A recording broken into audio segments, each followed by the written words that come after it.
Well, here we have another one of those cases of a woman who was traveling around the world posting her pictures on social media, in this case, especially on Instagram. And her last picture, as you can see in the background, is of her smiling. Some exotic beach. It looks pretty awesome over there. But that was the last picture she uploaded, because not much later after that she was found dead. And not just randomly dead, no, she was brutally murdered as well.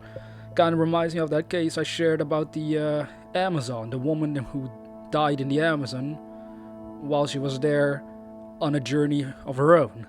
Now, this case was sent in to me by a couple of people actually, and it took me a while to get onto it. However, looking at a few news articles, I realized that the case itself is kind of like the last upload.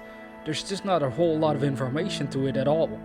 At first, I can share with you some of the details, which is as follows. Because she was found dead pretty far away from where the picture was made, as far as I could remember of a map, but I can't even find it anymore. It's kind of messed up, I know. But for the sake of this victim, I just wanted to share her story anyway. What I can share about it. Because there have been some updates in the last 24 hours of a suspect that they arrested.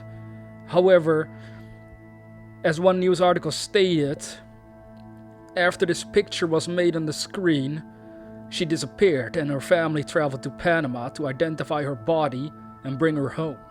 Her brother Paul described her as a ferocious traveler, and by the age of 23, she had already visited 6 continents and on numerous countries, including a recent 18-month trip to Vietnam, where she taught English literature to local students. She was cheerful, adventurous, thoughtful and warm, all qualities I strive towards. I'll always look up to my younger sister. Now, that's very tragic, isn't it? It's such a sad case. I mean, it's sad for any family out there that deals with murder, but I can't really imagine what it's actually like to be in their shoes, to realize that your brother or sister, father, mother was brutally murdered while she was pursuing something that she loved to do, right? And that's what disturbs me the most about murder cases of this nature. It's just people who are actually not doing anything dangerous, you would say. Now, there would be probably people out there would say, well, the location probably was dangerous, so because that happened with the previous case in Amazon as well, where people were like, well, she knew it was dangerous, so it's her fault. I don't feel sorry for her at all.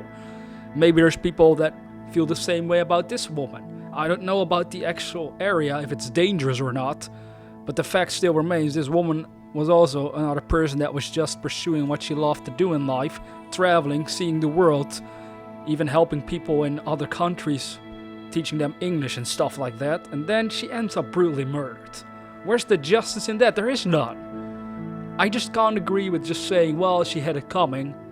Again, I find that highly disrespectful, but at the same time, people are free to say whatever they want. But this family went through a very hard time, that's clear. Now, they also said that Catherine graduated from Columbia University in 2015 with a bachelor's degree in comparative literature, according to her LinkedIn profile. From July 2015 to October 2016, she worked as a teacher at Ivy Prep Academy in Vietnam. Now, her sister Laura remembered Catherine as our loving, adventurous, warm little girl. They also went on to say, "Thank you for your support as we're trying to find my baby sister. All your shares and contact with others helped us feel like we were doing something while we were stuck getting there. We will always appreciate that." Now, that's also kind of where the article ends. So there have been multiple articles, obviously, but they all kind of say the same thing about her just disappearing, and it was very mysterious overall, because at first they didn't realize what the hell happened. Yeah, she was murdered, that was clear by the way that they found her. She was actually strangled. Now, there was a new article that came out in the last 24 hours. That's why I'm kind of glad that I waited a while before publishing this video. And in the article they said that the teenager has been charged in the death of Catherine. DNA helped identify the suspect who was accused of killing her. Authorities arrested the teenager whose identity has not been released. And this happened in the past week. So I don't know if they will reveal his identity eventually, but at the same time, I guess we can be glad that at least they made some arrests out there. They at least have one suspect, because clearly someone is responsible.